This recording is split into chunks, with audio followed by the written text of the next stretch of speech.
Guys, thank you. Holy cow.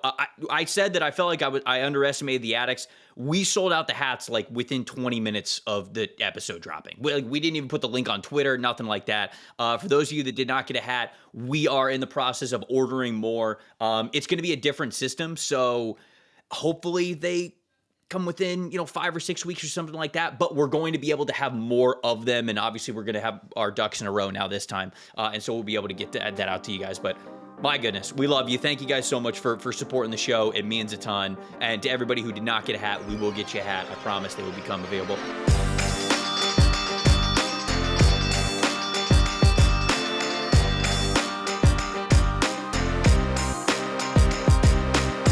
Welcome to the opening bell of the NFL Stock Exchange podcast. Trevor, Sikkema, Connor Rogers, back with you guys for another edition of Summer Scouting. Today we are talking about the running back position. If you missed the first episode, we talked about quarterbacks. What do we do, 15? We got 15 quarterbacks in.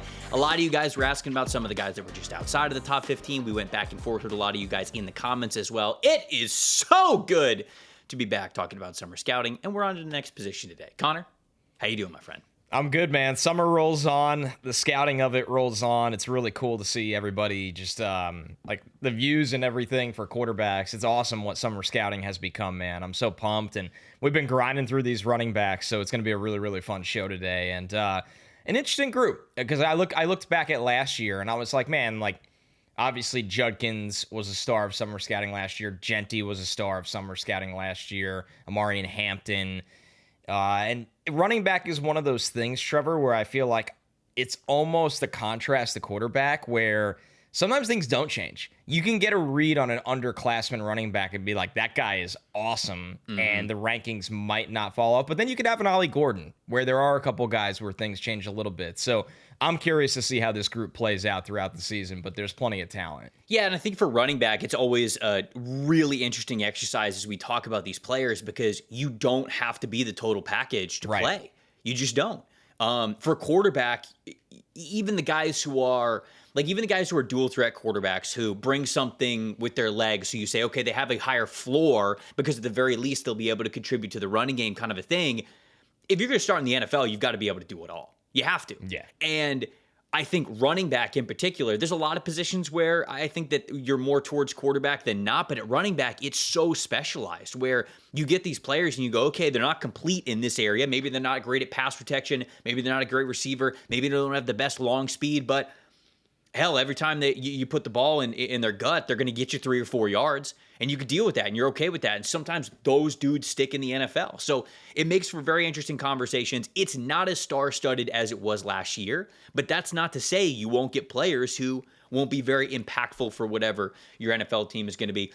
Speaking of summer, since I know people love when we do this and we riff at the beginning of the podcast, I can tell by all the comments that go, hey, the show starts at 10:36 or whatever.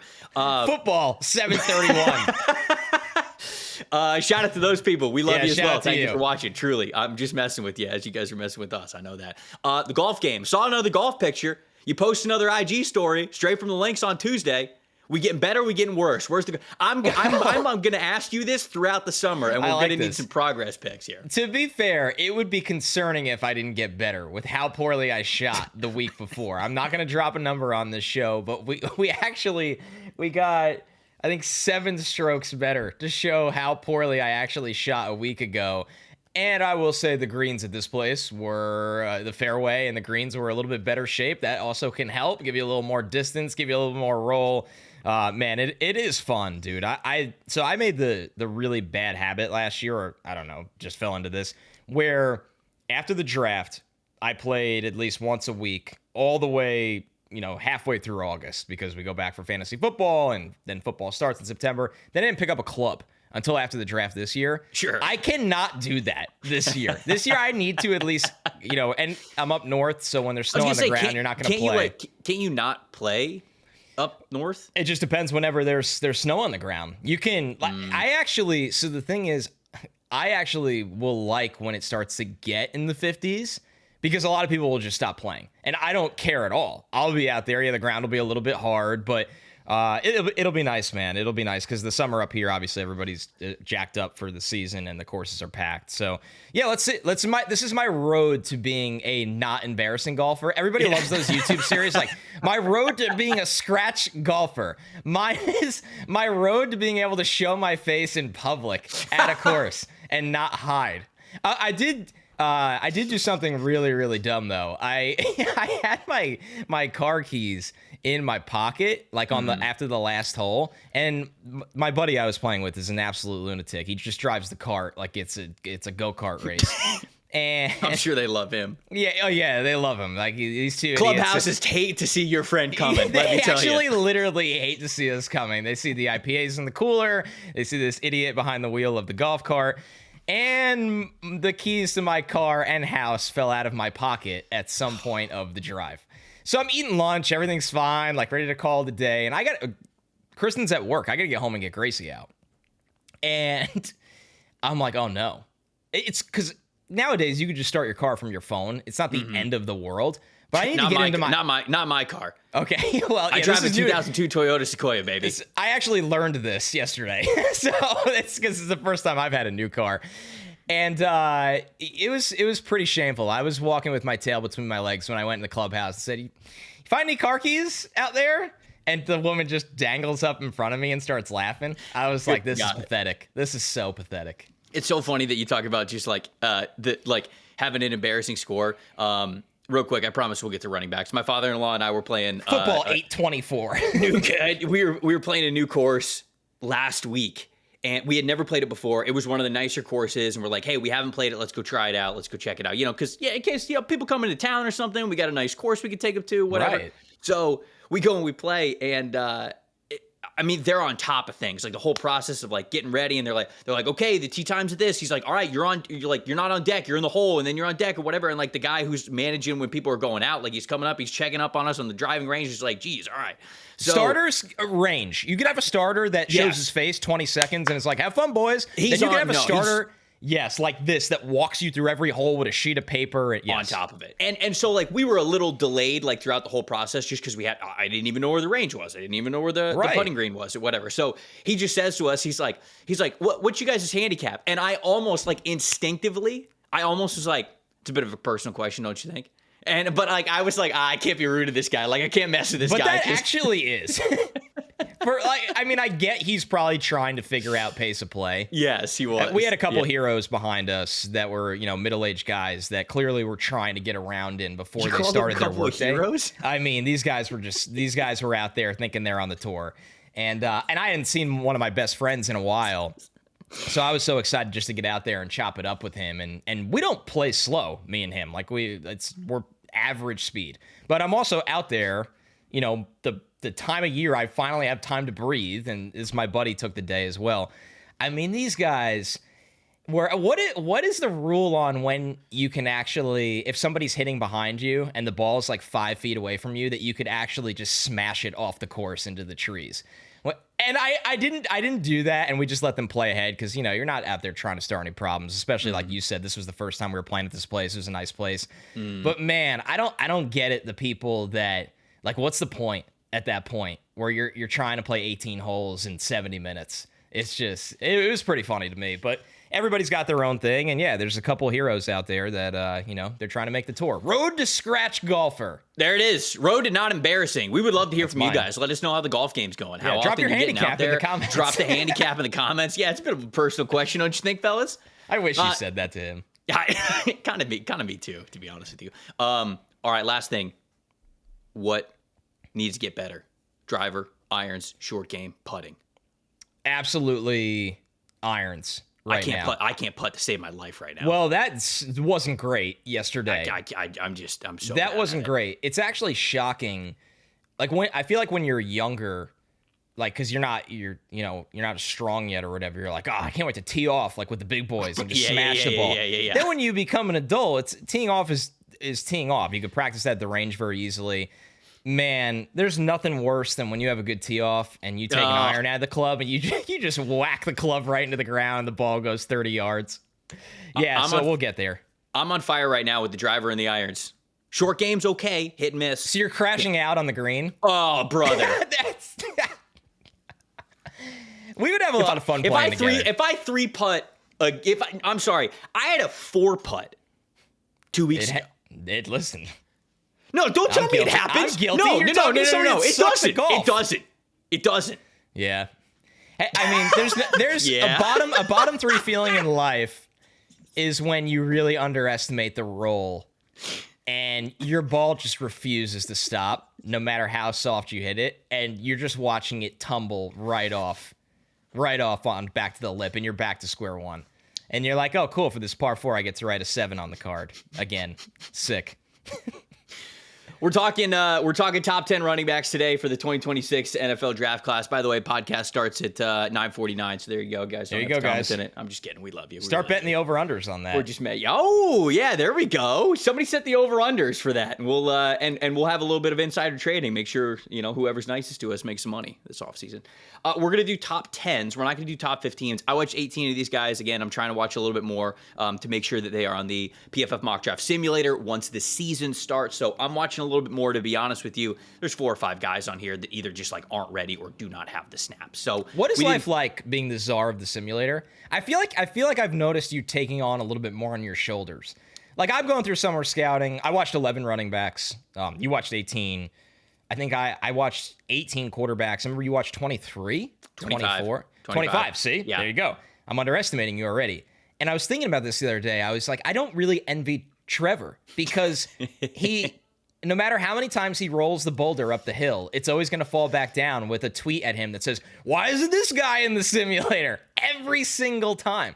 So shout out to you for that, and shout out to you for all your hard work on getting these hats out to the loyal addicts. Oh, yes, the hats. All of them other than the ones that paid through PayPal have been sent out.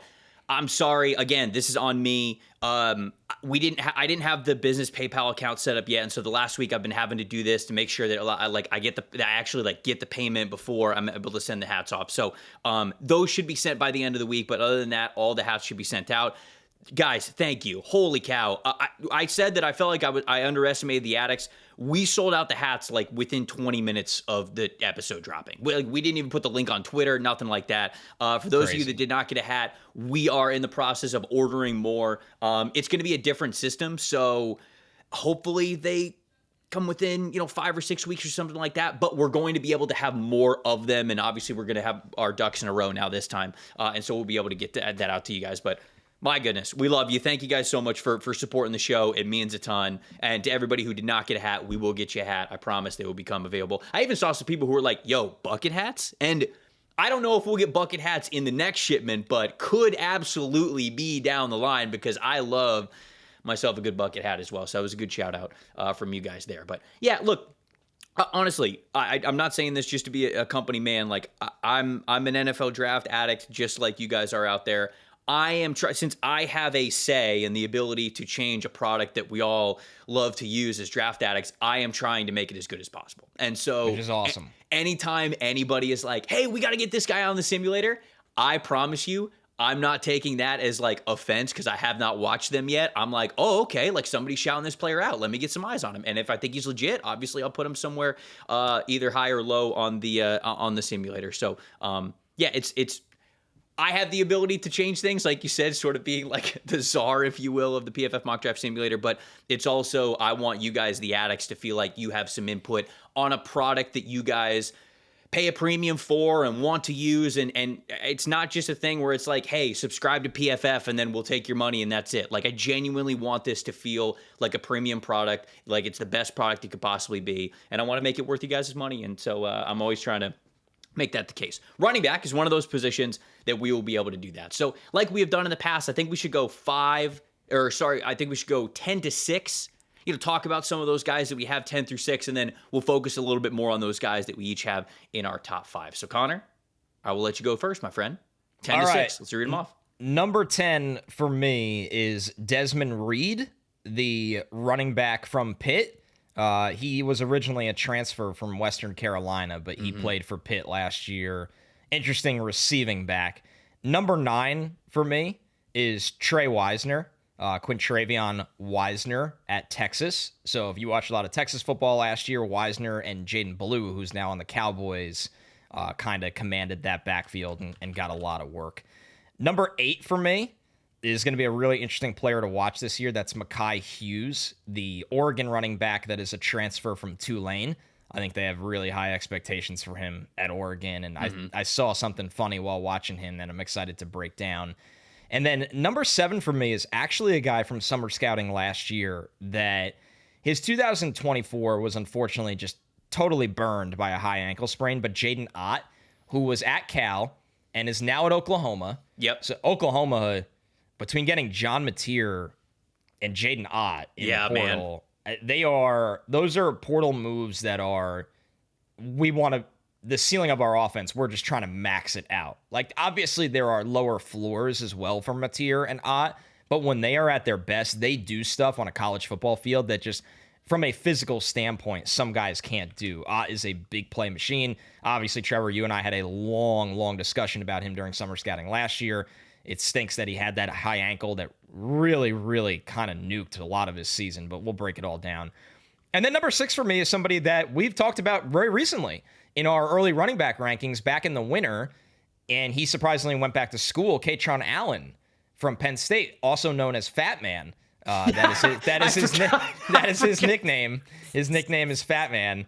The dynamic duo in the Penn State backfield between him and Nicholas Singleton are a lot of fun to watch. So yeah, this group is really interesting to me, and I'm curious how you have this sorted out, because I kind of thought, in my opinion, from 2 to 6, I think or even 2 to 8, you could have it anyway, and I wouldn't see much of a discrepancy or a difference. Yeah, I mean, we're going to talk about a couple of those names that I have a little bit higher, one in particular that I'm excited to break down. But so did you watch CJ Baxter at all? I did not. Okay, so I watched Baxter. I did not watch Wisner. And I have Baxter within this group. He's actually RB6 for me. So I'll be able to talk about Baxter sort of when we get to 6. But you watched Wisner and I didn't. I know I'm sure there's a lot of Texas fans out there. It's actually a good thing. That we watched different guys? We each watched one of them from the backfield, I think. So talk to me about Wisner a little bit. Let's start with him. Where did you have him? And then just talk to me about the scouting report overall. Yeah, Wisner was 9 for me. He's an interesting player in the fact that I thought in his role, he's 6 feet tall, 194 pounds. So he's kind of a more upright, slender kind of back all throughout his body. I think that he doesn't really have a ton of mass in his lower half. That's something that at that Texas program, I think he'll be able to add. But last year, ran for over 1,000 yards, averaged 4.7 yards per carry. He had 45 missed tackles forced and 27 explosive runs. Texas threw the ball to their running backs a ton. We've talked a lot about Jaden Blue's route tree and how he was used in the pass game and how Dallas is probably excited to do that with him. It's funny when you look at him in that role, but then you watch Wisner. Wisner still had 44 catches for over 300 yards. So they threw Quinn Ewers threw the ball to the running backs a ton. I know that really surprised me as well, just how consistent that was with their offense. What I like about him, though, more so than those receiving numbers, I thought in outside zone, this guy looked like a pro. He's got patience when he needs to. He has burst, and he has vision in outside zone. He knows how to follow his blocks. He's bouncy. Like, you see the change of direction. He understands kind of how to get wide, put his foot in the ground, but then if things kind of open up a little differently, he could change direction and kind of change the course of the run. And he's got a big-time jump cut. When you see him in space in the open field, he gets to the second or third level. The jump cut is how he hit those 45 missed tackles forced. He can really make guys miss with that explosive, almost exaggerated jump cut. I thought in pass pro, because he obviously is on the field a lot in passing situations, the effort in pass pro is there, but the strength, you talk about that sub 200-pound frame, it's not. So he wants to be involved. He wants to match up with blitzers and help out with rushers. But there was just a couple of times where he gets overpowered because he doesn't have the strength. And that kind of transition to the running style for me. I talked about how much I like him in outside zone, vision, burst, enough elusiveness at his size. I don't think he's a consistent, physical runner or tackle breaker. It's weird because you watch him against A&M, which is obviously a huge game. It's almost like he came out with a different mindset. I saw a couple times he ran harder. He ran through a couple players. But you watch the course of the season, game by game, there was times where he either just goes down on first contact, or when he does get hit as he crossed the line of scrimmage, he gets smashed. Like, you could really see where the lack of mass, kind of sends him flying. And I think part of that too is just there are times, and this was not the A&M game, but the course of the season, he needs to hit the hole with more authority. I like the patience. I like the vision. But it's almost like sometimes when he got through the hole after being patient and using his vision, he was setting somebody up to miss him. And there's some runs where it's like, man, just kind of get low, get your pads down, and charge forward for the 4 to 5 yards, rather than maybe chasing forcing a missed tackle and breaking a big one. It's weird that he had those receiving numbers, but he's a mediocre receiving threat. He's not the most comfortable pass catcher. It's not like Jaydn Blue, where it's like, I could ask this guy to run a wheel and then an angle. And he knew how to do it. Like, he knew how to put his foot in the ground and create separation. And I think this is a really good distinction from you of, as people go through scouting and do this a little bit deeper, the numbers sort of set the table for you, where it's like, okay, if he doesn't have a lot of receiving production out of the backfield, then you go, all right, well, let me take a look at some of these. Does he look kind of awkward? Do they just not really ask their running backs to be pass catchers out of the backfield? Is he still a natural? Because there's one of these guys on this list where I go, they didn't use him a lot as a receiver, but I actually think he's pretty natural as a receiver. But Wisner is a really good example on the other side of like, hey, just because you have a lot of volume as a receiver does not mean that you can automatically put in a scouting report, oh, great receiver out of the backfield because he has all this production. If it's just dump off stuff into the flats, I mean, any running back in the NFL would be able to do that. What you really want to see is guys who can, can they run it up and out? Can they run a Texas route? Can they do things where they're tempoing a wheel to where, all right, well, okay, now I'm making the linebacker think that I'm running into the flat, and then boom, I'm coming up the sideline, and all of a sudden, right. And so like that is why you do still have to watch the tape, even when you have something as simple as like, oh, did he catch the ball a lot? Did he get used as a receiver? So yeah, it's a good shot by you. Totally agree. There's offenses like this one that, the quarterback naturally just kind of wants to get the ball out and dump it down. And he would do that for both running backs. But Wisner, you could see why Jaydn Blue is the more talented receiving back. His running style really reminded me of Marshawn Lloyd, like a lot. That's now. Oh, okay. Lloyd obviously, I think, had some more receiving skills, but the running style, that outside zone, the vision, making a guy miss with the cut, this build, honestly, was very similar. Wisner reminded me, from a running style perspective, a lot of Marshawn Lloyd.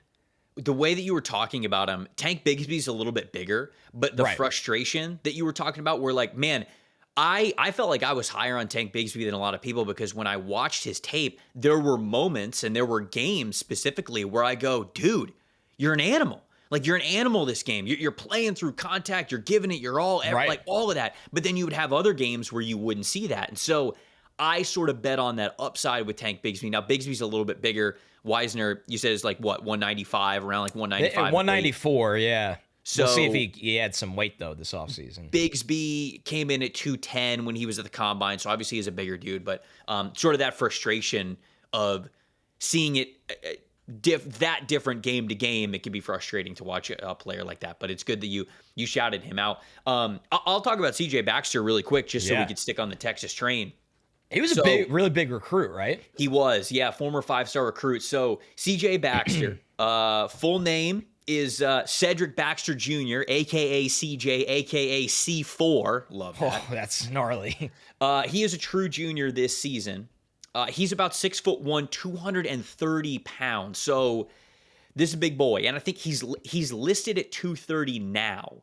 And if I remember correctly, he was like 215, 220 when he came in as a freshman. So if Texas is telling the truth, which always a giant asterisk with all of these schools listing these players' heights and weights, that's some significant weight that he has put on. Now, hopefully it's good weight, because you mentioned high-profile recruit, 5-star recruit from Florida. And if you're a 5-star recruit from the state of Florida, I mean, Florida, Texas, California, not that you can't be a great player outside of those three states, but man, hotbed states for high school football. So played at Edgewater High School, was a 5-star recruit there. He played running back and defensive back when he was in high school. So he got to Texas. He actually started 6 games in that 2023 season. He played in all 12, didn't redshirt, and started 6 of those games in his true freshman season. Last year, he missed the entire season because he tore his ACL before the season. So with him jumping up about 10 pounds on the listed weight, I go, all right, I hope it's good weight because you've been rehabbing the last year and now they got you listed at 230. I would love for him to be 6'1", 230 pounds, especially from what I saw in that 2023 film, So the only film that we had to judge him off of was him as a true freshman. And it's hard, right? I have him at number 6 because I see a lot of potential in him, especially if he's moving the way that he is off of that ACL at 6'1", 230 pounds. I mean, 6'1", 230, that's 87th percentile, 91st percentile for the NFL for the position. So you were checking all those boxes. And when you watched him in 2023, I don't know why I keep saying 2013. Maybe I got a song stuck in my head or something. He had such a great combination of explosive but smooth. You know, like he just very quickly and smoothly got up to a great top speed, was able to convert that speed to power pretty well. You talk about use as a receiver. I don't think he had a ton of use as a receiver, but soft hands in the receiving game. He is somebody who had that all-around athletic talent to be somebody who could be used on third down responsibilities.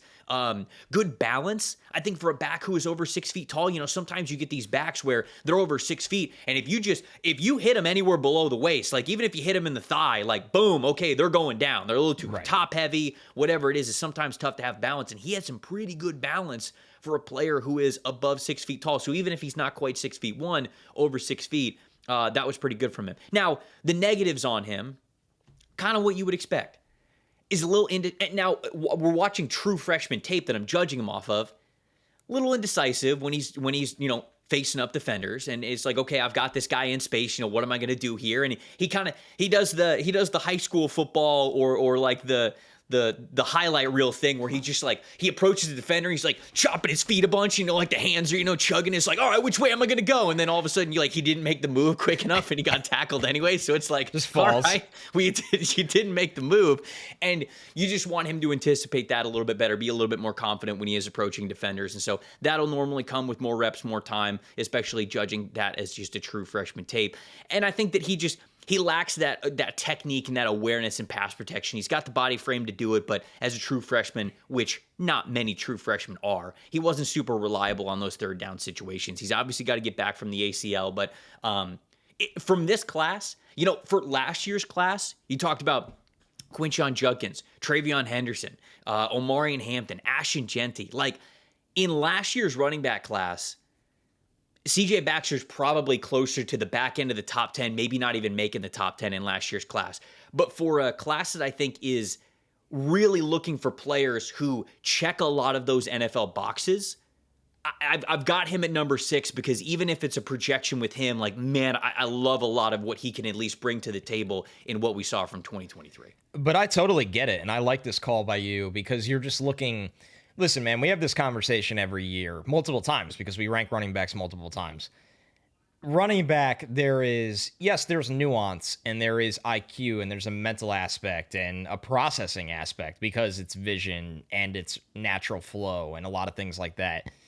But man, physical traits, when you could just bet on physical traits and that size and that natural ability, it's easy to gravitate that way, especially in a running back class that I think after number 1 is going to feel a little wide open this year, quite frankly. So I like the call out by you, and I'm excited for him to get back on the field. Okay, let's hit Desmond Reid really quick, the running back out of Pittsburgh. You had him at number 10, sneaking into your top 10. I had him at 14, so I had him sort of just outside. 5'8", 175 pounds. Right. You're talking about a guy who does not check those physical boxes, and yet I don't hate the fact that you've got him there at the back end of the top 10. I don't, because he's got some fun tape. There's not a lot of historical evidence to say, yes, right, let's bet on the 5'8", 175 pound guy. But his tape is pretty fun. So you got him at number 10. Talk to me about him. I mean, it's just a dynamic receiver. That's what you like about Desmond Reid. The fact that he has a pretty deep route tree in the Pitt offense when they let him loose. It's not just checkdowns, although he's really good after those. He had 236 touches last year at his size. He didn't have a single fumble. Dude. I know. That's- Just one fumble on 450 career carries. He takes care of the football at his size, where I'm sitting there and I'm going, listen, if I was putting a grade on him, obviously a 5'8", 175-pound running back, that's just pass catcher only, but at his size, it's tough to project as a pass protector right now. It's late day 3. He's a late day 3 guy. Yeah. Absolutely. But with that being said, you're looking for things that can kind of enhance his chances to be a pro player. Taking care of the football at that size is absolutely one. And this is somebody that simply creates his own yards in space. And that is so important when you're trying to find role players. 51 catches for 580 yards last year, 4 receiving touchdowns. Most importantly, 22 missed tackles forced after the catch. Mm-hmm. They are getting him in space with the ball, and he is making people miss. And I didn't see a guy that shied away from contact. There was a couple times after the catch when he catches one out of the flats or just over the middle and bounces it wide where he could have just stepped out of bounds and he decided to try to run through somebody or let him know. He does not have a small player's mentality. That's the thing I'm trying to say. And yeah. I really, really like this guy because can you get up to 185, for the combine and you just have that kind of polish as a pass catcher where maybe you are a third running back on an NFL roster, and he is very smooth in the screen game. He understands timing in the screen game, vision in the screen game. I'm rooting for this guy. Really liked watching him on the Pitt tape, the offense of the Pitt tape. This is back-to-back weeks now. I've watched a lot of Pitt between him and, of course, their quarterback that we talked about last week with Eli Holstein. It's funny. I've already done a little bit of a head scouting, and I've looked at the linebackers that Pitt has, and the linebackers that Pitt has are also very undersized dudes that are just incredibly fast. And they want to play fast. Very clearly, Pitt's football program is speed. We want to be faster than you, and that conference, I think you should. Yeah, for sure. No, dude, I'm with you. I have more. For a guy who is 5'8", 175 pounds, I have more written down in the strength categories than the weaknesses. Really quick. Tougher to bring down than his measurables would indicate. Yeah. Very good lateral quickness to make defenders miss. Top speed is well above average for the NFL, despite the short strides. He was a sprinter in high school, ran a sub 11 100-meter dash. Just one fumble on 450 carries. Ample receiving work. You mentioned the receiving work. He had over 500 receiving yards last year. I know. They used to do it a ton. Special teams experience, especially as a punt returner that he had from his time in high school and his time at Pittsburgh last year. The only thing is he's extremely small for the NFL, and yards after contact, okay, it dipped below 3 this past season because he's small. So it's just kind of, are you okay with that? But man, he's one of those dudes. It's very intriguing to bet on at the back part of day 3. Okay, I'll go 10 through 6. And then we could sort of pick a couple of those guys that we might have in the same category. Terion Stewart from Virginia Tech, 6-year dude. I have him. He was at Bowling Green previously, and then he transferred over to Virginia Tech for his final year of eligibility. I have him at number 10. Number 9, I have Le'Veon Moss from Texas A&M. Number 8, I have Fat Man Kaytron Allen from Penn State. Number 7, I have Makhi Hughes from Oregon. Tulane the previous couple seasons. Now he's at Oregon. And then number 6, like I talked about, I've got CJ Baxter there. So I think we got to talk about the Fat Man and Makhi Hughes. Sure. Yeah. Who was 10 again? Oh, Terion Stewart. Let me talk about Terion Stewart. I didn't watch Stewart, so I'd really like to hear about him. Okay, so Stewart's been at Bowling Green the last 5 years. Now he's at Virginia Tech. So he's a 6th-year dude. So not ideal. 5'9", 220 pounds. So 20th percentile in height, 61st percentile in weight. Correct. Oh, God. Just wait, brother. 3-star running back. It gets better, I promise. 3-star running back in it does. In the 2020 class, it played at Sandusky, Ohio, high school in Ohio, committed to Bowling Green. So he started games in that COVID-shortened season in 2020. He then played in 12 games with 5 starts in 2021. In 2022, he was not on the team due to mental health and academic reasons. So he was not on the team for the entire year. Came back in 2023, was reinstated there, played in 13 games with 6 starts. And then last year, he played in 11 games with 6 more starts. He had 1 year of eligibility left because he left in that 2020 season, and he had the COVID season that he could take advantage of. And so he transferred over to Virginia Tech. So now he's at Virginia Tech. He is one of 7 brothers and sisters. Incredible, massive family. You talk about the bowling ball build from him. he is that in just the best way. Brother, he's not Ashton Genty. But there are reps when he is. And I go, what in the absolute hell am I watching here? Like, this dude's unbelievable. Are you ready for this one? He has started, on and off, but the majority of the season. He has started for 4 years. He has 4 years of play. Connor, his missed tackles forced per attempt average over 4 years is 0.47. That's insanity. It's insanity, average. That number. 2 years ago, he averaged 0.62. It's the highest number I've ever seen. That's the highest single season number I've ever seen from a player who had as many carries as he had. It's nuts. He's got a stiff arm that'll send you to the third layer of Dante's Inferno. He will bounce off of tackles like a bowling ball. And the best part is, he's got the shorter stride lengths at 5'9", so he's not going to be a blazer. But holy cow, does he get up to top speed very fast. And the top speed is better than you would expect from a player that has as short of strides as he does. The physical abilities of playing the game, he has. He has so much of it. Now, the reason why I'm talking about this guy in this type of manner, and yet, okay, Trevor, why do you have him at number 10? He's got the shorter stride lengths, which I think will catch up to him a little bit more at the NFL level. I'm wondering how it will catch up to him in the ACC with Virginia Tech. Virginia Tech's still in the ACC, right? I can't keep up, but whatever. Now that he's at Virginia Tech, I'm interested to see if he continues to run away from defenders like he did when he was at Bowling Green. He had 3 fumbles last year, so we got to clean that up. It wasn't nearly as bad in the years prior, but 3 fumbles in one season, it's not ideal. The vision can be spotty from him. I don't think that he tempos things super well right now. He's very anxious to get to the line of scrimmage. You put the ball in his gut, and he is go, go, go, go, go. And I understand it. Sometimes I really like that about a running back. But there are other times when it's like, okay, I wish you would tempo this a little bit better. And I think, again, the vision is sometimes a little bit spotty. So just the overall running back IQ, awareness, how he approaches the position, it's not as cerebral as I wish it was from him. That patience and that vision is not there the way that I want it to be. And when that is an issue in college, it only gets worse at the NFL level because I think that he has as many forced missed tackles as he does because there are times when he does not read the blocking concept the way that he needs to, and he has to then get himself out of trouble. Now, he does against competition that Bowling Green was going up against over the last 4 years, but that doesn't fly nearly as much as in the NFL. So he's going to be an older prospect with a lot of work to him.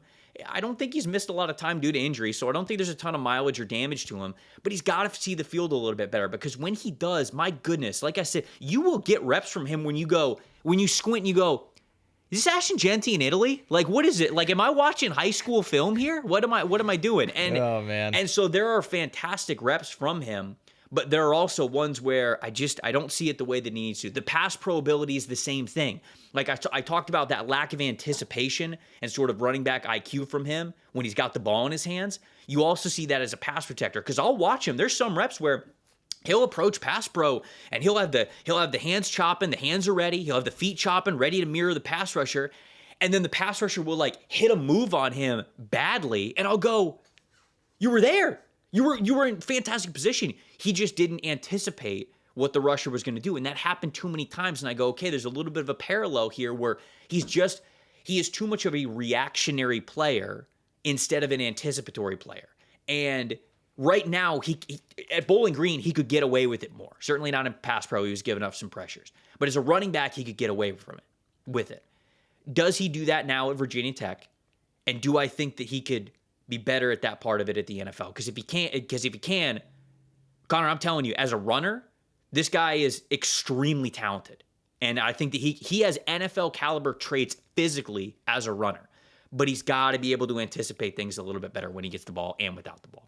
This is the perfect example of when transferring up can really paint a good picture for you. Because you nailed it, Trevor, and I'm not, listen, we've been able to evaluate plenty of NFL talent from Bowling Green. That's not the point. Yes. But like you said at running back, how much quicker of a processor you will have to be now with him at Virginia Tech. And just those missed tackles force numbers, the rate is insane. Where even if it goes down to 0.35, that would still be nuts. but now we're going to get this is somebody that it was time to graduate up a little bit, and let's see if you can borderline replicate it, and then if you can, you feel amazing about the player. All right, Fat Man next. Kaytron Allen, the Fat Man. The Fat Man himself. I feel like I just did a lot of talking about Stewart, so you go ahead and intro Kaytron Allen here.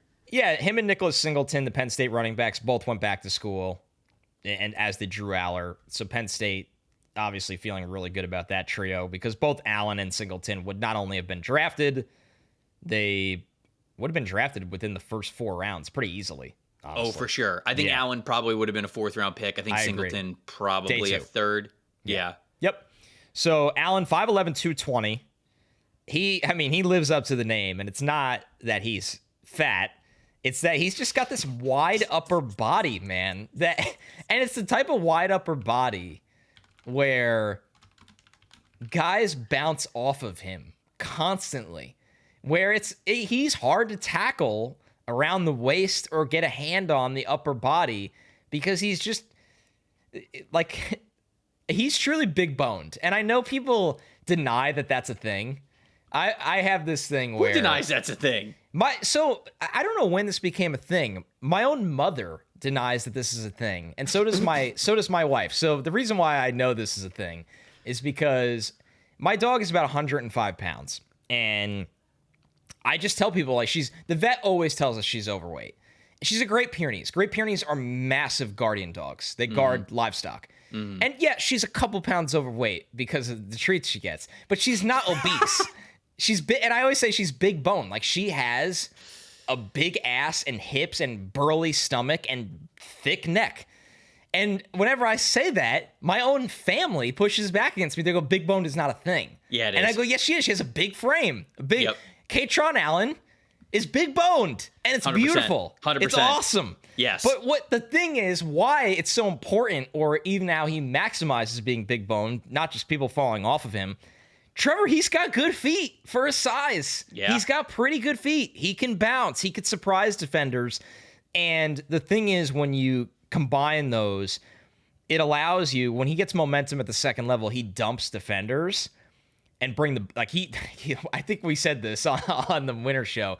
He brings the boom, okay? He is part of the Costco guys. This is a bring the boom player, but he can also make you miss with that footwork.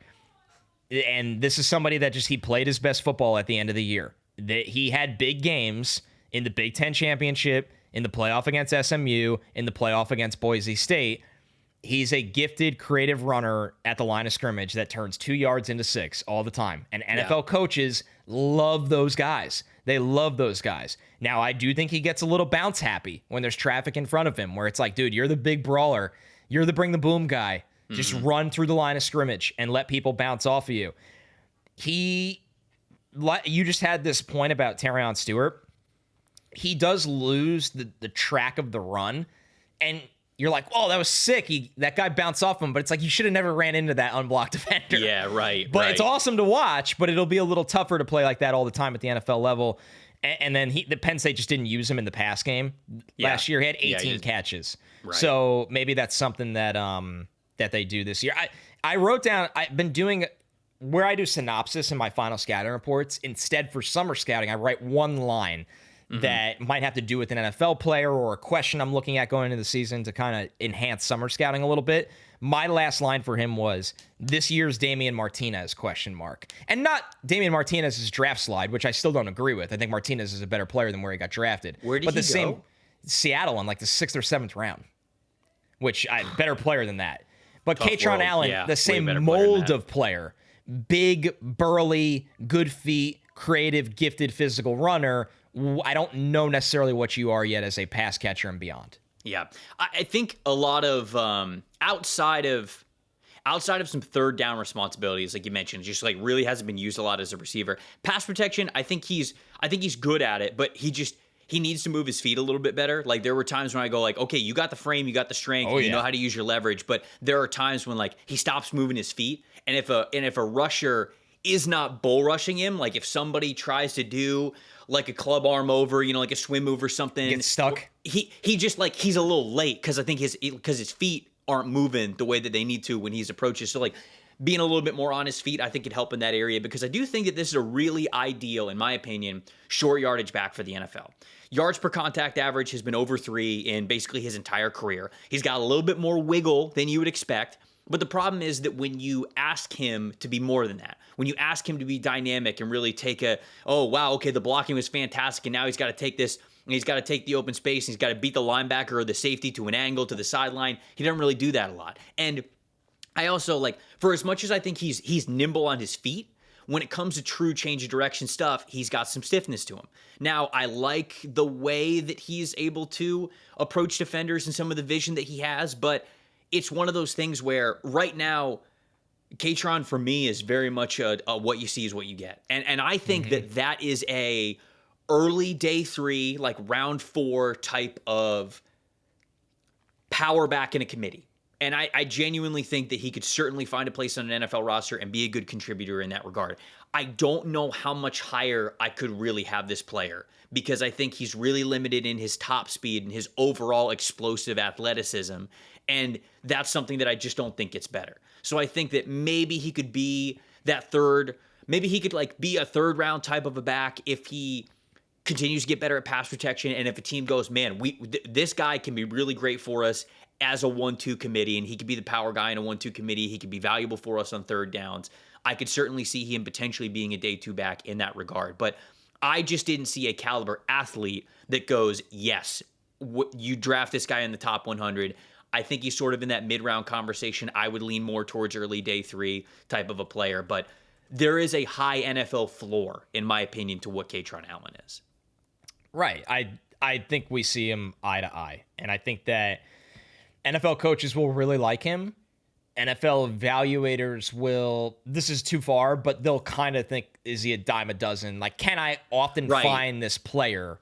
Yes. And so that'll be the balance. And just because you could often find that player doesn't mean that they'll always be a hit. So you kind of fall right in the middle there. Yeah, round 4, I would say. Did you have Makhi Hughes ahead of him or below him? I had Makhi Hughes at 8. I had Kaytron at 6. Okay, so you have Hughes a little bit lower. I kind of struggled with where I wanted Hughes and Allen here. I had Kaytron Allen at 8. I had Makhi Hughes at 7. They're sort of the same player, in my opinion. I think that both of these guys are going to struggle at times for the conversation of are they a dime a dozen? Because I think that there are a lot of things that Makhi Hughes specifically does well. So like we said, coming from Tulane, he's also 5'11". He's 195 pounds, so he's listed certainly lower than Kaytron Allen is. But he plays, in my opinion, that powerful game. And you see some pretty good yards after contact stuff from him. He could be a pinball at times for certain tackles. Yep. He's got good leg drive. He's got some pretty good one-cut ability. I think he'd be fantastic behind zone blocking schemes, specifically more of inside zone stuff. And of course, man and gap scheme concepts. If you're running duo and you're running inside zone, a lot of that stuff can, it can look very similar. But specifically behind inside zone concepts where we're moving the line of scrimmage a little bit. He's still able to be a power back in between the tackles. We're just moving where the tackles are, and you still get to get the most out of that one-cut ability that he has. To me, if he's in that sort of system in the NFL, it could be great for him. But he's the same thing. Does not have a lot of production in the passing game. The efficiency scores for him, I think, are lower than they are for Kaytron Allen. He just had a lot more production, to be honest with you. And if he's able to do that at Oregon, then I really like what we've got here. He redshirted his first year. He's a former 3-star back. Redshirted his first year when he was at Oregon. Second year, what did he start? How many games did he start? I don't know how many games he started exactly, but he had over 1,300 rushing yards. And then he had over 1,400 rushing yards last year before transferring to Oregon. So this is another player who I just worry about the overall dynamic athletic ability. That's it. And I think that they are both of these guys are sort of in the same category. And Hughes has more production, and I think he's got a little bit better one-cut ability than Kaytron Allen does, and so that's why I had him at 7. But if both of these guys aren't super dynamic for the NFL, and they're going to be relegated to just sort of short yardage and power back situations, then I'd probably end up taking Kaytron Allen over over Makhi Hughes, even though I have him listed one spot ahead. But that's sort of the conversation that I have with those guys, because I do think it's similar with what these guys bring to the table and the style in which they play the game. I just wrote down with Hughes, who's smaller than Allen, weight like mass wise. He's just a no nonsense runner. You know what I mean? Like he runs hard downhill, low pads, bursts between the tackles, smart, understands the development of his blocks. He just lacks game-changing home run ability. He gets caught from behind a lot. Is kind of something that I caught on. Concentration drops. For only having 26 targets, there was just too many concentration drops. But the final thing I wrote down with him was like, you could see why Oregon targeted this guy as a transfer. He has a very similar play style to Jordan James. And Jordan James was highly effective in Oregon's offense last year. So why wouldn't you just double down on that? They have a type now. Jordan James, Bucky Irving, like Noah Whittington's kind of the same. I watch Noah Whittington. He's not in my top 10. I don't know if he's built to be an NFL back, but they're all the same. They're all the same. Just like run through somebody, that's and don't waste any time going to get Makhi Hughes. You're right. It's sort of the exact same mentality there with all those guys. Did Ott make your top 10? Oh yeah, he did. Oh, okay, cool.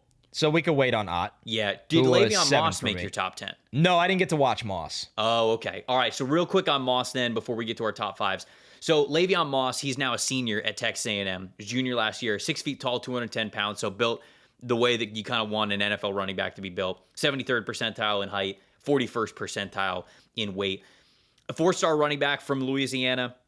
He was actually a track sprinter as well. Had a 10.84 100-meter dash and a 23.04 200-meter dash. He was committed to Alabama before flipping over to Texas A&M. Played in 7 games when he was in 2022, 9 in 2023, 9 again in 2024. But the reason he didn't play more in 2024 is because he tore his ACL. I think they just say suffered a knee injury. So I don't know exactly what happened there, but that was in November, so he missed the rest of the season there. So you have to account for that a little bit. But there are some he has some moments where, man, he just looks like a future NFL back. Very quick to accelerate, and he's got that good top speed from that track background. And so even at 210 pounds, man, he is athletic enough to be able to play in the NFL. I think he's got really nice contact balance. He showcased that in 2024 more so than 2023.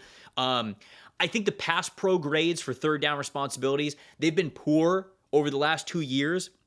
But I watched him and I go, okay, there's something here, though. Like, you just, on one play, all right, your technique wasn't exactly what it needed to be. You didn't really hit him with leverage the way you needed to be. On the other time, it's like, okay, the leverage was good, but you weren't really moving your feet the way you needed to, and you were a little bit late. So I think there's potential for pass pro, even though he hasn't been good at it yet. He had 4 drops on just 33 targets as a receiver, so he wasn't really used a lot in the receiving game. And I feel like his pace of play could be a little bit quicker, to be honest with you. Despite having that speed, sometimes I'm watching him and it's like, okay, there it is. Anticipate where the block is coming from, and if you're going to hit this cutback lane, don't wait for the cutback lane to manifest. Like, no, it's coming, put your foot in the ground, and then all of a sudden the blockers are sort of like, you're sort of stopped because you put your foot in the ground, and the blockers are moving by you, boom, now right in front of you, that's where the cutback lane is. Things like that behind split zone flow, where you're waiting for, the tight end to come across the line of scrimmage, or you're waiting for a pulling blocker to come by. Like, I just felt like, how some quarterbacks have to see it to throw it?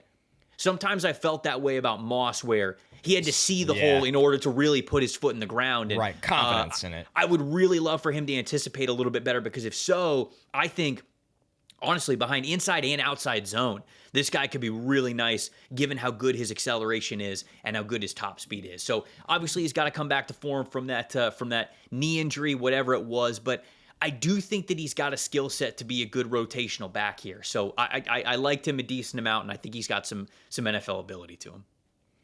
Somebody I'll definitely I'll catch up on shortly after this and kind of expand my rankings, because I watched 11 guys, and I number 11 was just one of the USC guys, but it was Eli Sanders. But I kind of want to see how that backfield shakes out as a whole. Yeah. So there's a couple guys where we just have questions of them going into the season. All right, before we dig into our top fives, get into the guys that we think could be major difference makers in this class, got to talk to all the parents out there.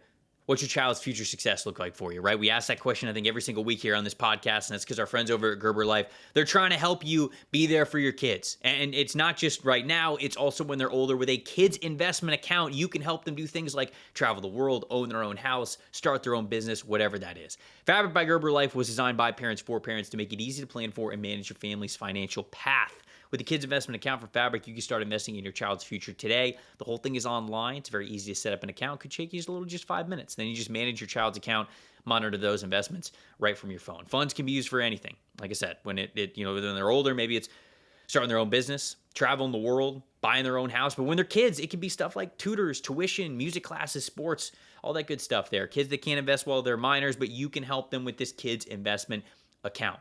Join the thousands of parents who trust Fabric to help protect their family. Start investing in your child's future today at meetfabric.com/stock exchange. Meetfabric.com/stock exchange. MEET fabric.com/stock exchange. Portfolios are managed by Fort Washington Investment Advisors Incorporated. All additional services provided by Apex Clearing Corporation. All investing is subject to risk. Learn more at meetfabric.com. Number 5, Connor. Who you got? Number 5 for me was Baylor's Bryson Washington. Oh, I didn't watch him. Oh, wow. Sneaky. I haven't even see. There's a handful of guys that.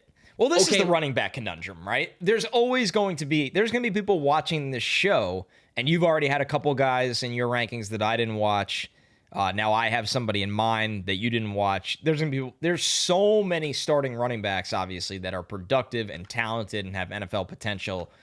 So, yeah, this is naturally going to happen. And he was somebody admit. Who is this? What's his name? Bryson Washington.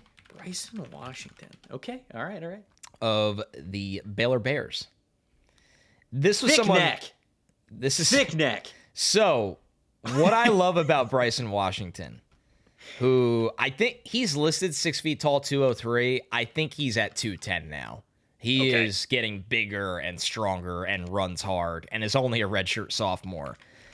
He was an all-state defensive back in high school in the state of Texas. Okay. And was a great running back. He plays running back like a guy that used to play defense. That's the best way I can kind of describe it. Love it. Yeah. Love it. And he was a safety. He was not a corner. Okay. I want to make sure I land that. Also played basketball. Basketball team in high school was really good. Also ran track. Last year, ran for over 1,000 yards, averaged almost 6 yards per carry. 12 rushing touchdowns, only 29 missed tackles forced, but I'll get into that in a second. 23 explosive runs. He did have 21 catches for 210 receiving yards. He only had 177 rushing attempts last year. He made the damn most of them, okay? 727 of his 1,028 rushing yards were after contact. Yeah, baby. Yeah, this guy is an explosive bruiser with razor-sharp open field cuts. Hell yeah. When they have him run between the tackles, he looks like a pinball. The way he kind of bounces, people bounce off him. It was ability to fall forward. 91st percentile in zone rushing grade in 2024. So he was one of the best zone runners in the entire country. He's still developing receiving skills. He's a bit of a lunger in pass pro because he wants to set the tone in pass pro rather than, be passive, which I like, but it's a little chaotic at times. But this guy, Trevor, as a redshirt sophomore, has all the makings of a potential star player. He really, really does. A star runner, I should say. Like as a natural, explosive, physical, elusive runner, this guy can be one of the best running backs in the draft. That's awesome. I have not, maybe I don't know. He's gotten zero buzz. Well, he was a redshirt freshman, I suppose makes sense. And now being a redshirt sophomore this year, certainly no guarantee that he declares. And kind of like 177 carries is not a lot. Is he the guy this year? He should. They have two really good running backs. And whoever was there is still there. Yeah, I watched only a little of him. I didn't rank him. Dawson Pendergrass. He's another good running back on this team. He's the junior, but I think Bryson Washington, the younger player, he could be really, really damn good as a pro. Well, I have Quinten Joyner at number 5. Did you watch him? So I didn't watch him. Okay, there we go. So who are you going to have in your top 4 that I don't? See, I know you still have Ott. I don't know. It's between two players, but I don't want to give them away. And at least they're 4-3. All right. Okay. This is interesting. Plot twist. Did I not watch whoever your RB2 is? No, you definitely did. Like I know you did because you've watched him before on a different episode. Okay, all right, okay. So you've watched Nicholas Singleton. Okay, so he's true for you. Okay, all right, okay. Yeah. All right. Okay, hold on. We'll get to it in a sec. I'm getting ahead of ourselves here. Quinten Joyner. So he played at USC. Now he is at Texas Tech. So he's a true junior going into this season. 5'11", 205 pounds. So built, pretty well for an NFL running back. Although 205 is just 25th percentile. I think that 205 is fine. It's not the worst thing in the world. 51st percentile, 25th percentile in height and weight there. He's a former 4-star running back from the 2023 class. So he's just a true junior this upcoming season from Manor, Texas. It was, like I said, he was at USC the last 2 years, transferred to, I think, just be closer to home. So get this. Also played basketball and competed in track and field in high school. Ran an 11.06, 100-meter dash, and threw a 49-foot shot put in 2022. And then at the AAU Junior Olympic Games the year before, he ran a 10.9 900-meter dash and threw a 45 feet 8 inches shot put. So this dude was doing everything. He wasn't just messing around with track. My guy's at the AAU Junior Olympic Games. He is track. With track. So played in just 5 games, redshirted as a true freshman in 2023. Played in 12 games last season. A lot of things that I think that he does very well for just having underclassmen tape and being a true junior. I think he's got NFL level top speed.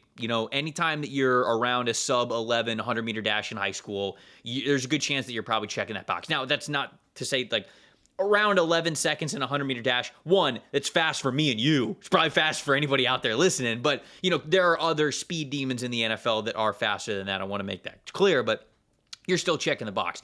He's got, what I really like about him, very quick footwork for jukes and jump cuts. I mean, especially behind inside zone and man/gap run blocking concepts. I mean, when you've got when he's running behind power or like pullers or duo or things like that, he gets the ball, it's 2 hands on it right in the middle, and he is hopping around like it's nothing. Like he is so light on his feet, like he is on a cloud. And that allows him to really navigate and sift through chaos behind the line of scrimmage incredibly well. And then when he sees daylight, he's able to put that foot in the ground and hit, like I said, an NFL caliber top speed to him. So I really like the athletic ability that he has there. I think he's got a playmaker's mentality for a consistently high missed tackles forced per attempt average. Last year is just a true sophomore, 0.35 missed tackles forced per attempt average. And if you're new here, I probably should have said this when we were talking about with Terion Stewart. So missed tackles forced per attempt. That is what we at PFF call a stable metric. Right. So there are things that are stable and unstable that we have categorized. One day I can go through all of them and we can break that down a little bit further, maybe in the December and January episodes when people kind of come back onto this podcast and we can get a little bit more into it. We call missed tackles forced per attempt a more stable metric because if you are good at making guys miss at the college level, there's a chance that you could also be good at it when competition gets better at the NFL level. But the reason we call it a stable metric is, yes, because of the high end of things, but more so because of the low end of things. If you are anywhere from a 0.1 to a 0.2, if that is your missed tackles forced per attempt average in college, you basically should not expect that player to be better at forcing missed tackles at the NFL level. That is who they are. I would say that if you're somewhere between 0.20 and 0.30, that's fine. It can be NFL caliber. Anything above 0.30, okay, now we're talking about somebody who wants it, and think about the ratio. Think about what those numbers mean. What we're saying is missed tackles forced per attempt. So if you have a 0.30 average, that means once out of every 3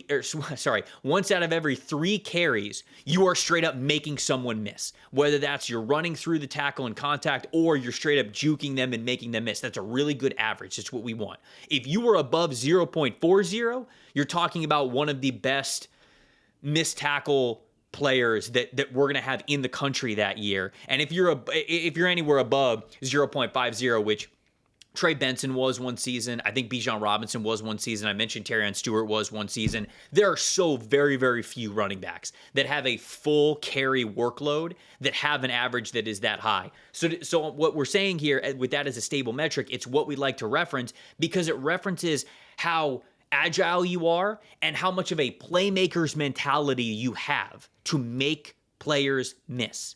And for Quinten Joyner, he not only has the athletic ability to do it, he has that playmaker's mentality to do it. And I think both of those pieces of the puzzle are there for him to be a consistently high missed tackles force per attempt average type of a player. I know that was a lot. No, it's Hopefully great. You guys could understand that, and I made that as simple as possible. It's something that we'll make a better effort of to start shows. So summer scouting is partially a peek behind the curtain of our process and what data matters to us that we're trying to find on film or match on film or look for on film, or it could be a lie, as we talked about with receiving production as well. Like you mentioned with Desmond Reid, you talked about his missed tackles forced per reception and after the catch. Like that's another category that highlights a playmaker's mentality. So just so you guys know, the two metrics that I consider to be the most stable for the running back position, missed tackles forced per attempt and yards after contact per attempt. You want that number at least over 3 when you're in college because you know it's going to go down a little bit in the NFL. But if you have it over 4, okay, now we're talking about somebody who really knows how to bounce off tackles and get you the most every time they touch the ball. So anyways, Quinten Joyner can do a lot of those things from a playmaker's mentality perspective.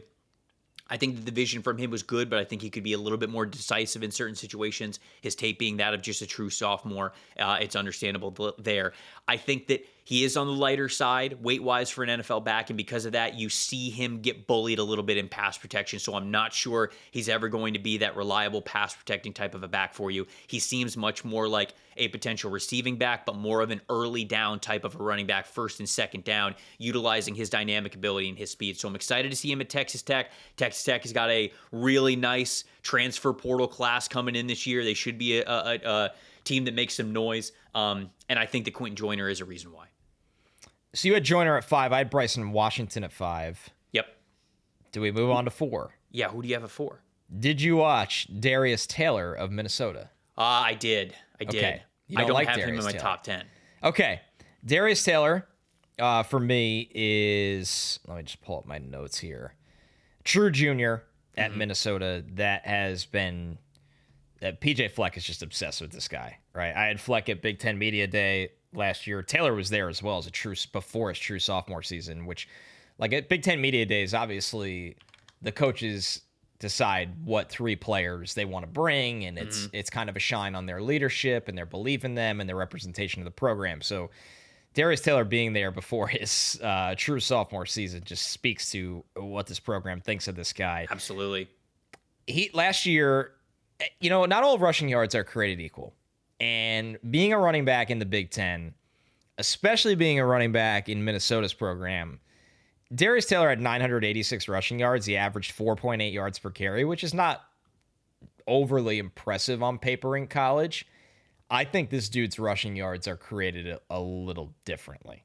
He also had 54 catches and 350 receiving yards, but this is just a total battering ram that brings the pain to tacklers. If you liked Quinshon Judkins, I think is not Judkins' level. I want to make that very, very clear. I think last year's running back class going into last season was on stronger footing than this year's running back class. But that battering ram style to just drop his pads and plow through defenders. And if you watch the Michigan tape last year, like think of all the defensive talent that Michigan has. This guy, the way he brought it at the goal line, he is going to run through NFL defenders to score touchdowns.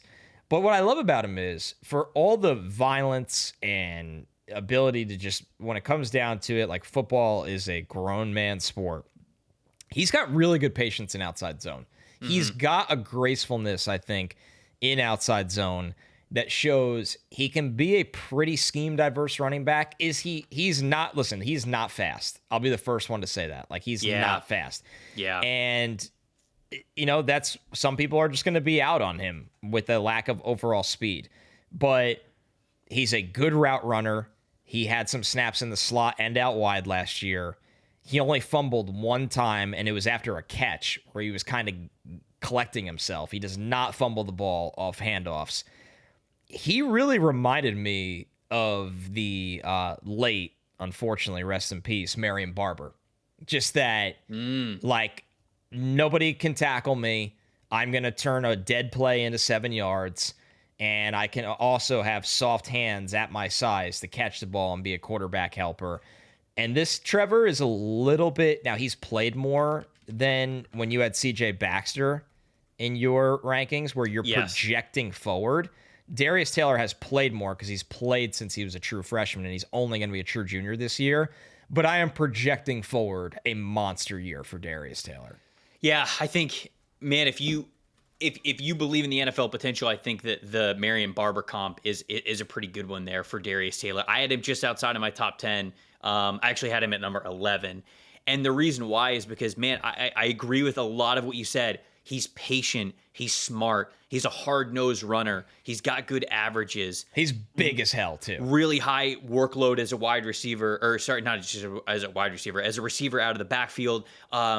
Has the ability to be really good in pass. Like, this can be a third down type of back. Like, if you have Darius Taylor, short yardage back who can be there for you in pass pro, great as a receiver as well, just an ideal third down back.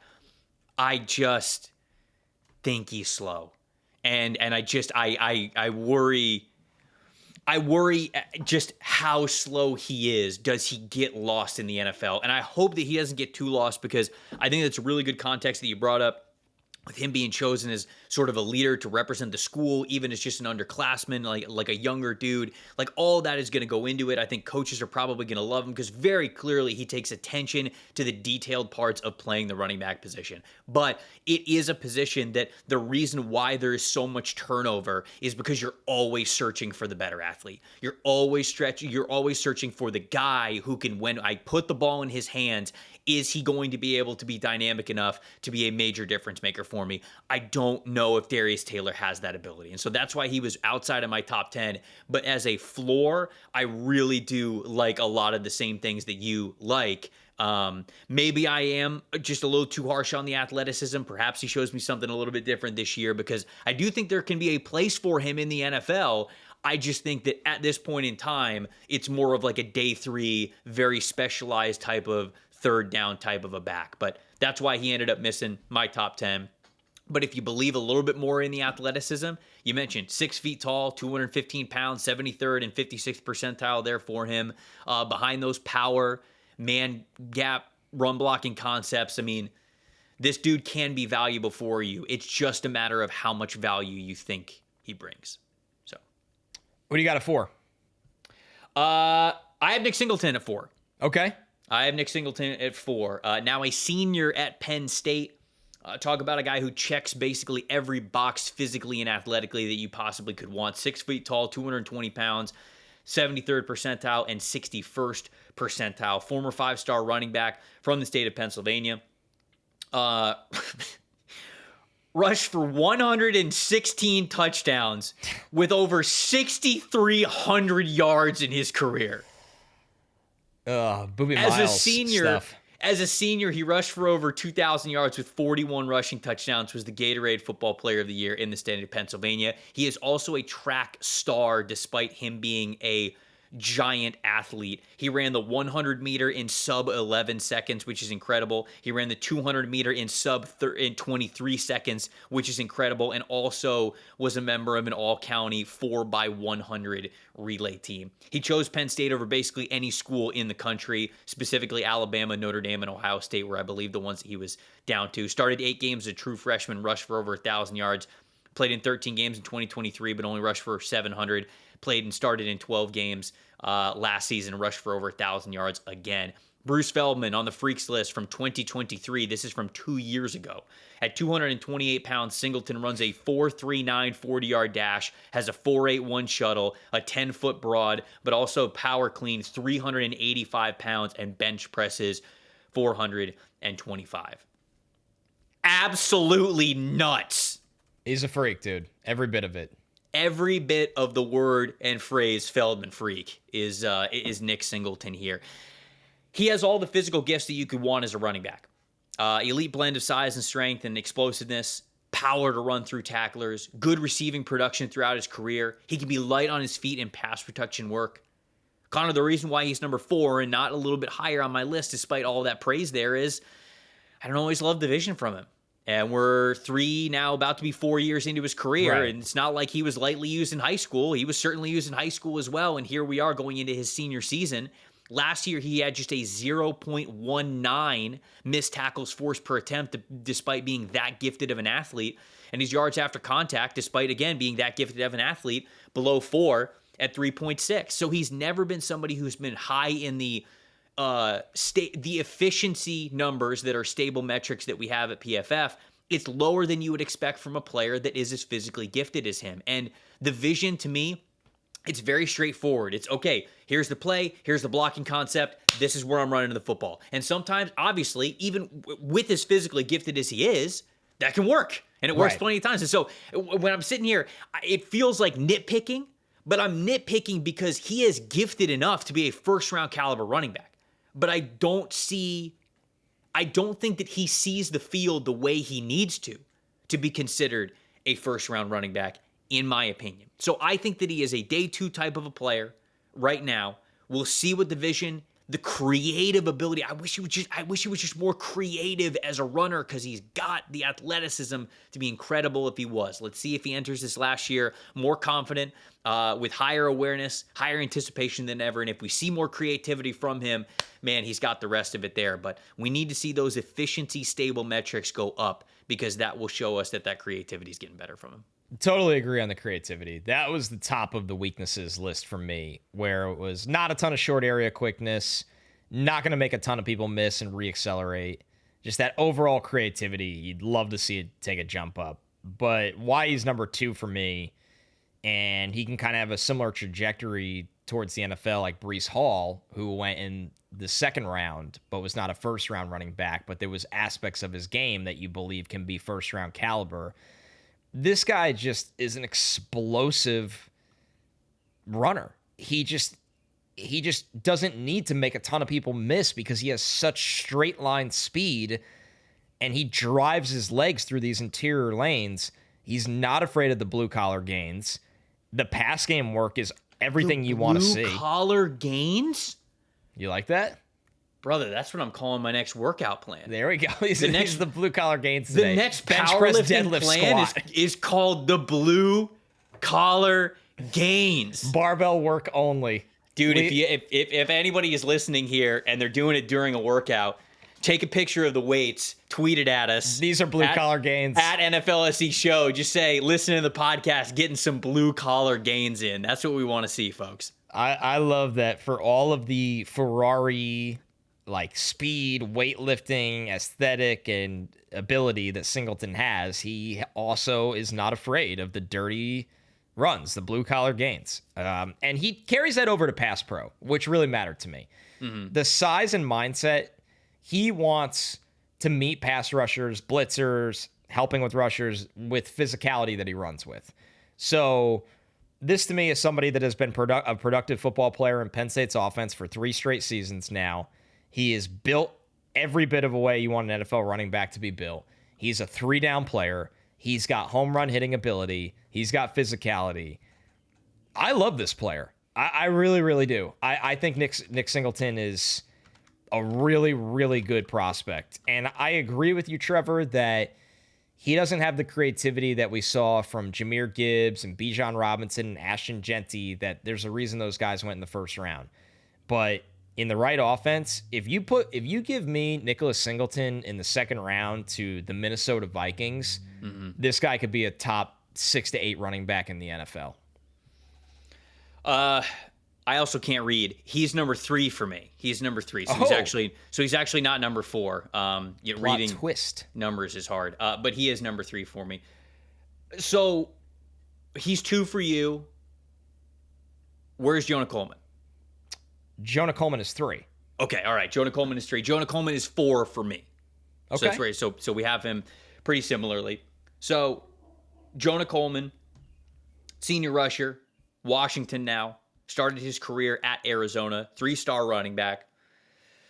Started 2 games as a true freshman in 2022. Played in all 13 games in 2023. Transferred over to Washington. Played in 13 games with 11 starts last season. And boy, howdy, was it good. 5'9". 20th percentile. 228 pounds. 87th percentile. Thick young man.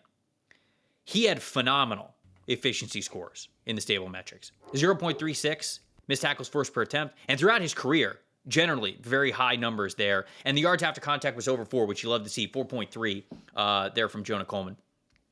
I think that this dude, he might lack some top end speed, right? I think the top end speed appears to be well below average for the NFL level. But this is sort of like the way that you talked about Kaytron Allen, but better. Like that's sort of what I see from Jonah Coleman, because this is somebody who is not afraid to run behind their pads with serious power. He has got much better lateral agility than you would expect for a player of his weight class, up in the 225, 230 range. I think that he has, even more than Kaytron Allen, I think he's got decent processing speed to try to find those open lanes, and I feel like we saw that behind both power blocking concepts and zone run blocking concepts. I think he's actually got pretty decent work as a receiver as well. Only 1 drop on 77 targets over the last 3 years. 0 fumbles, count them, 0 on over 400 carries in his career. You absolutely love that. And I think that he's got great vision, technique, and effectiveness in pass protection. So you talk about a guy who, hey, all right, maybe he's not dynamic enough where you really want to play him a lot on those first and second down situations. You talk about a guy who could be the power part of a 1-2 committee in the NFL. This guy will be able to give it to you because he is reliable as a receiver. He doesn't fumble the football. He runs behind his pads. He's got good vision. He can make those jump cuts behind the line of scrimmage to sift through that chaos, and he can pass protect for you. So to me, Jonah Coleman is the ideal third down and power part of a 1-2 smash and dash running back committee in the NFL. Coleman is awesome, man. His build is just so impressive in terms of the muscle mass. He is the classic case of, 30 pounds of muscle in a 15-pound sack. Like he is just so dense and compact, and he's got jacked legs, arms, and shoulders. I mean, truly, like it's just muscles on muscles through those 3 places.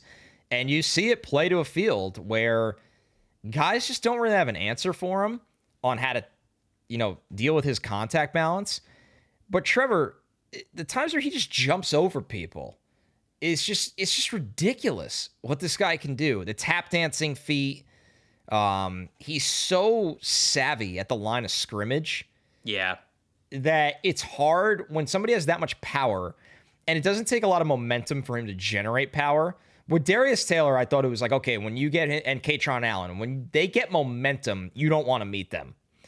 With Jonah Coleman, really one step after he gets the football, he generates that power, and I think it's the compact muscle that and the low to the ground running style. Didn't fumble last year. Soft hands. Didn't fumble ever. He doesn't fumble. This is the Kyle Monungai thing all over again. We'd have to go back to high school. We don't have high school stats. You know what? I'm going to look it up. I'm going to see if we can find it. And he's another guy I had at Big Ten Media last year. And he is somebody out of Stockton, California, plays with a chip on his shoulder. Like there is a feeling, I think, that he was overlooked as a recruit and had to go the extra mile to earn everything he has. And his teammates love him. I remember talking to a guy in Washington, and they had only been through spring ball. And I was like, and keep in mind, this is Jed Fish's, Jed Fish brings Jonah Coleman. He has to have Jonah Coleman with him. I think that says a lot about a player. When Jed left Arizona to Washington, they would do anything to make sure Jonah was coming with him. And I asked a teammate on Washington after spring ball, I was like, how's it been, when you guys got Jonah? And he was just like, this dude in practice, he is everything that he is hyped up to be. And he is a character, but he is tough. He brings it. There's a different mindset here with him. And you kind of see that with how he has built his body as a runner, his play style, his determination, how he plays on all 3 downs. He doesn't have the long speed. There's a couple times where he likes to get bounce happy. But if I need somebody to break tackles, create his own yards, create explosive runs, never put the football on the ground, and I can leave him on the field for all 3 downs, that is Jonah Coleman. Every bit of it is Jonah Coleman. There is a world, Trevor, where if I had to say, like, get away from who's our number 1, because I know we have the same number 1, I could tell. Mm-hmm. If I had to pick someone else that you think can unseat this guy, because the number 1 guy is the consensus guy across media and college football analysts, everyone right now, I would say Jonah Coleman has a shot to be the first running back taken. I don't disagree with you. Now, obviously, I have Jonah Coleman 4, and there's the player that we're going to talk about who I have at number 2, who I believe in a lot, who is excellent, who I think would be my answer to that question. But the next player is Jonah Coleman. I agree. For the spirit in which you are bringing this up and saying that, I do agree with you. I cannot find detailed high school stats of whether or not he fumbled the football when he was in college. So when we get to Indianapolis and when we get to the combine, I will ask him this myself. Or wait, are you doing Big Ten again? The media stuff? Yeah, okay. I don't know yet because that's still a little bit of ways away. If you are and he is there, if I'm there, I'll ask. Please ask him if you be like, dude, so you haven't fumbled the football since you've been in college football. When is the last time you fumbled the football? And if he just goes like 4th grade, I'm gonna be like, yeah, brother. I've never put a football on the ground in my life. I've never, not even in practice. Not once. Okay, number 2 for me is the guy who's number 7 for you. And funny enough, if I remember correctly, a player who you were much higher on than I was in summer scouting last year. And I did some much more extensive watching. I would say that I watched a lot more games on this player because of how much I liked him. And that's Jaydn Ott. I have him at number 2. I think Jaydn Ott's awesome, man. I think that this is a potential feature back in the NFL. So you mentioned it. He was at Cal for 3 years. Now he is at Oklahoma for his senior season. Listed at 6 feet tall, 210 pounds, so totally fine. Checks the boxes for what you want as a running back. That's 73rd percentile, 41st percentile. It's fine. 4-star running back coming out of California. He initially went to Norco High School in California, which is where he was from. But after his freshman season, moved to Las Vegas, Nevada, played for Bishop Gorman High School, which is one of the best high school football programs in the country. Committed to Cal. Played in 12 games, started 10 as a true freshman, made PFF's all-true freshman team in 2022, played in 13 games with 12 starts in 2023. In 2024, he played in 10 games, but he was very limited by an ankle injury that he suffered in the first game, and Cal's offensive line, all due respect, cheeks. So the offensive line was not good last year. It was not. And he also was trying to play through an ankle injury since the very first game of the season. So that's why a lot of his production was down. And so I watched much more of that 2023 tape than I did the 2024 tape. I watched some of the 2024, especially I watched that first game. It's against UC Davis. And like, he looks great in that game. So the rest of the season, I really do think that he was playing hurt. But this, Connor, I think Jaydn Ott does it all.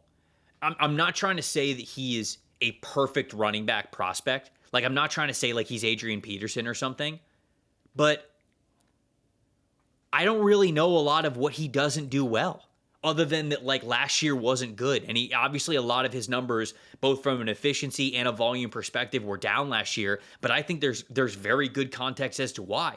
He had a handful of fumbles in 2023, so like, yeah, okay, you want to make sure that you're holding on to the ball better, but I don't have many weaknesses written down for this player. I think that this is a very high floor running back, a future NFL running back who, just to list off the strengths and weaknesses, I'll list off the strengths because I guess I mentioned the weaknesses I have are the fumbles. I don't really have much else. Good acceleration with long strides for adequate NFL top speed. Consistent receiving production in all 3 years when he was at Cal. Decent strength and balance for pass protection that can only get even better. Very confident and quick in his jump cuts to adjust to blocks and avoid defenders behind the line of scrimmage.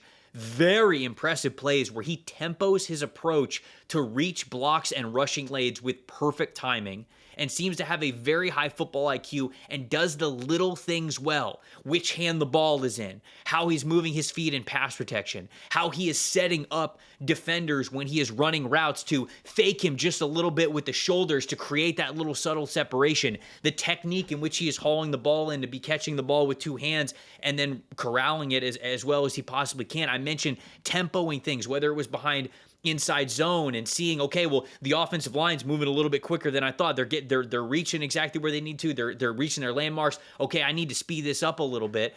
Or whether it's behind pulling and power concepts where he goes, okay, let me take the football, and I got the ball in my hands a little bit sooner than I needed to.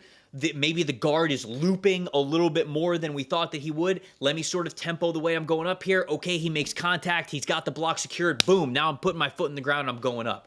The patience in the combination of patience and vision. People ask sort of how we scout in the categories.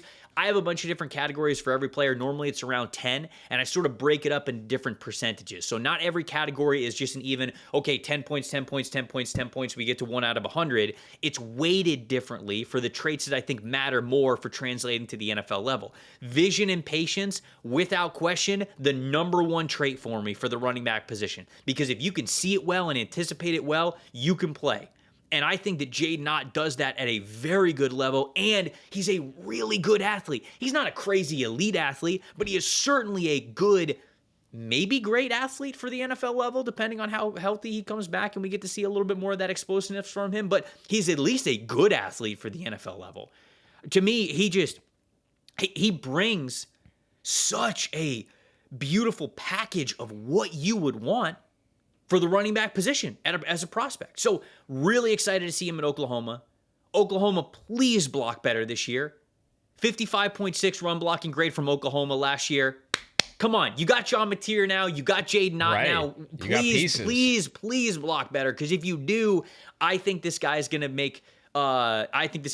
Beautiful music for you outside of the backfield, and I think he's gonna turn into one hell of a prospect. So I'm a big Jaydn Ott guy. I like him a lot. And it's easy to become that because Jaydn Ott's best is as good as anybody's, obviously, in this class, with his ability to have that breakaway speed, the burst. You know, you mentioned this, and it's funny, we had like almost the same note. Watching him when Cal ran power, did you say he averaged over 8 yards per carry? No. They ran power? No, yeah. but... So they ran power 42 times with him. Yep. And, yeah, he averaged over 8 yards per carry. I absolutely believe it because of how good his vision and patience are. Absolutely believe it. Yeah, I believe that was when he was fully healthy in 2023. Yeah, it had to. Yeah, because obviously last year was just a lost year. I mean, he had that high ankle sprain in the season opener, and it just limited him. Yep. The things that worry me is I know his listed weight is fine. He is this upright, slender build of a runner where I just hope the injuries don't have a trickle effect. Don't you put that on me. I know. It's the thing where you put that evil on me, Ricky Bobby. Just don't be the guy getting banged up, because even like certain running backs can just be the same guy through injury. Jaydn Ott's skill set is just really special when healthy, but he needs to be healthy, and he wasn't last year. Yeah, so. it's a lofty comp, obviously, for how good this player was in the NFL. But there are times when I'm watching Le'Veon Bell, like with the way that he approaches the line of scrimmage with such a high confidence and understanding of the timing of blocks and when to put his foot in the ground and go and all of that. And you see that high of a yards per attempt average behind those man gap power run blocking concepts. That was the Le'Veon Bell thing when he was in Pittsburgh. Is you would watch him behind the line of scrimmage, he would get the football, and it's almost like he would just like start walking, not even like running and playing the game, but then boom, there was the perfect timing and he was able to hit the rushing lane. So I'm not quite saying he's Le'Veon Bell, but there are moments where man, if he has another great year where he looks like that again, that could be. It's a lofty comp. Trust me, I understand. I'm not trying to take it lightly, but there are moments when he reminded me of that type of play. Last guy, number one. Same for both of us. I assume it will be the same for every draft analyst out there. Yeah. and that is Jeremiyah Love, the now junior, first-time draft-eligible running back from Notre Dame. Just a little bit of a background, and then I'd love for you to kick this one off with sort of the strength and weaknesses and how you see him. 6 feet tall, 212 pounds, so 66th percentile, 40th percentile. Actually, that's 73rd percentile and 40th percentile there from him. 4-star running back in that 2023 class, so first time draft eligible here from St. Louis, Missouri. Played football, basketball, and ran track. He was the Max Preps Missouri High School Football Player of the Year and the Missouri Gatorade Player of the Year. In the state championship game, he had 317 total yards, 211 rushing, 106 receiving, and 5 touchdowns. You talk about somebody who plays their best when the lights are brightest. I think that has carried over to college football as well. In track, he also won the Missouri Class 5 state title in the 100-meter dash with a time of 10.76. That is flying. At Notre Dame, he played in all 13 games with 1 start as a true freshman in 2023. And then he played in and started all 16 games of their national championship run in 2024. So I got him at number 1. Connor, you got him at number 1.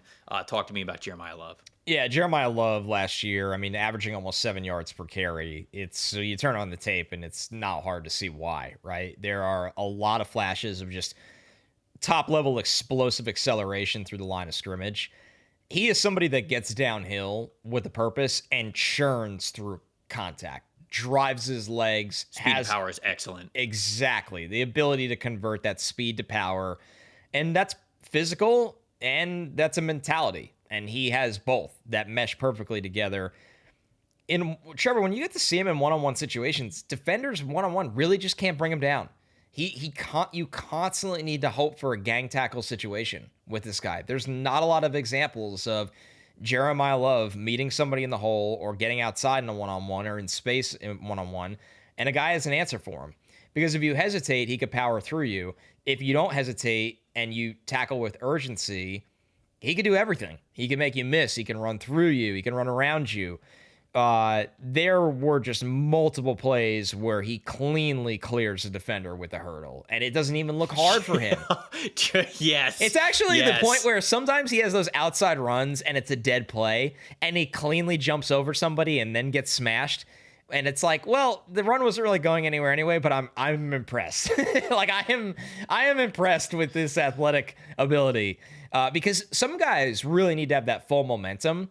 He could just stand almost like a vert and just jump over people. He is stupid athletic. He's got springs in his lower half, man. When that first step to get to that top speed, very impressive. And then, like you mentioned, this dude, I would be shocked if he doesn't get more than 40 inches in the vert. Shocked. Same. You know what? And the playoff touchdown against Penn State just shows his determination at the goal line, where he will just drag and carry and power through to fall forward as much as possible. Here's a nugget, though, to me that just spoke volumes about the player for how gifted he is, but this is more about the mental aspect and makeup of the player. Notre Dame would obviously run Riley Leonard all the time, or they would run 2 back sets, which means there's run plays where Jeremiyah Love is on the field and Riley Leonard is running the ball or the other running back is running the ball. This dude's passion as a lead blocker on those plays, you just have to tip your cap. He's a teammate, man. He is a teammate where he's blocking through the A gap sometimes with 245-pound linebackers or crashing defensive ends or defensive tackles. And he is taking these guys on with every ounce of him to make a play for Riley Leonard to gain an extra yard, for the other running backs to gain extra yards. I wrote down the final line with a question mark. I was like, is this UNC Javonte Williams? And Javonte at UNC was special. Injuries have really hampered his NFL career, but that tape of UNC of Javonte was insane. That was the vibe I got while watching this guy.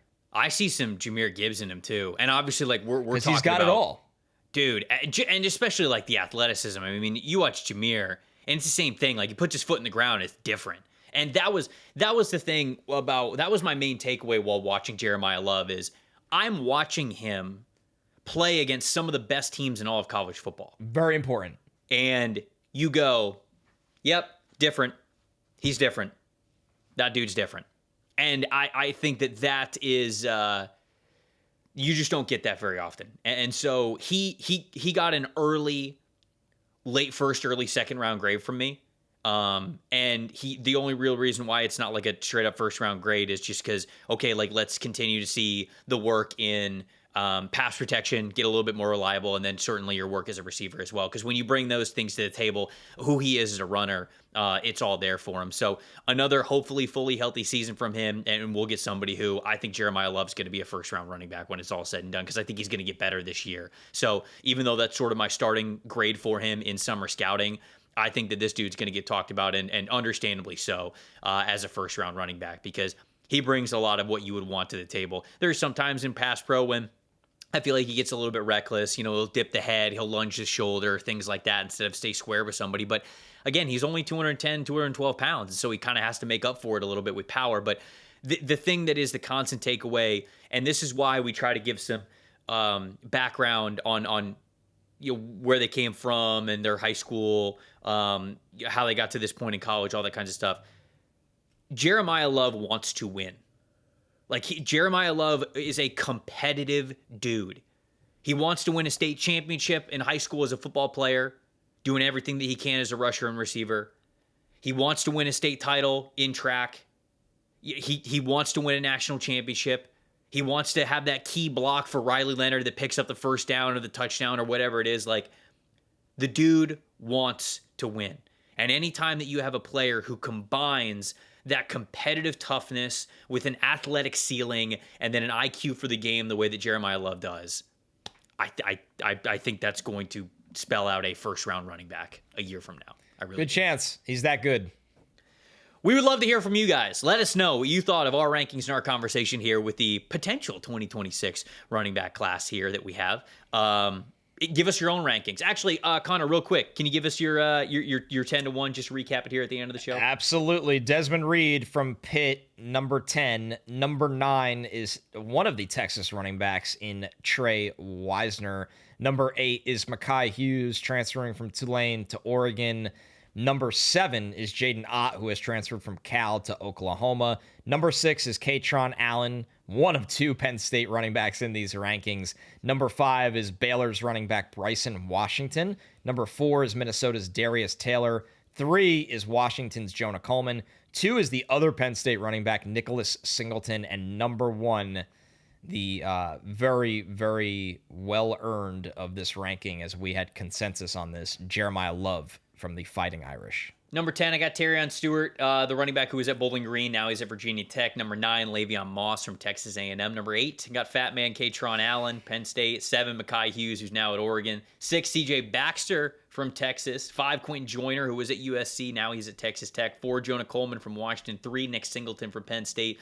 2 is Jaydn Ott from Cal, now at Oklahoma. And number 1 is Jeremiyah Love from Notre Dame. I watched a handful of other players, guys that I watched.